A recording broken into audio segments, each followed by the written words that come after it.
феновете абсолютно сами блокираха това поведение. Феновете на ЦСКА са на стадиона. Уважаеми зрители,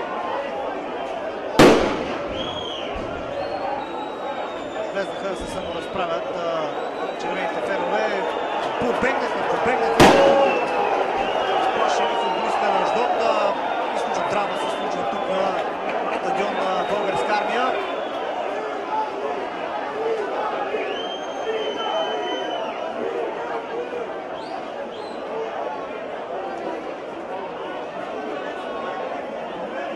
Вижте къде отидоха част от футболистите на Аждот. Това е край на тази среща, няма да се играе, естествено.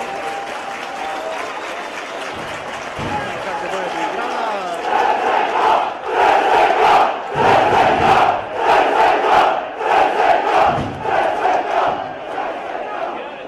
Уважаеми зрители, останалите кадри без коментар. Това от Християн Георгиев, стадион на Българска армия.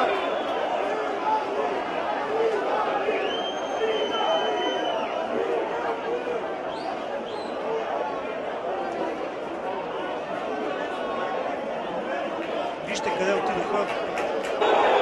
Почнаха да се покрият феновете на ЦСКА, излязаха на стадиона, което означава много лоши новини за тези на Аждот. Ето, това не трябваше да става. Футболистите на Аждот влезнаха да се саморазправят червените фенове. Побегнаха. Сплашени футболистите на Аждот.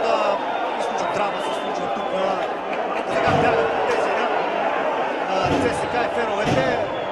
Абсолютно сами блокираха това поведение. Феновете на ЦСКА са на стадиона. Уважаеми зрители,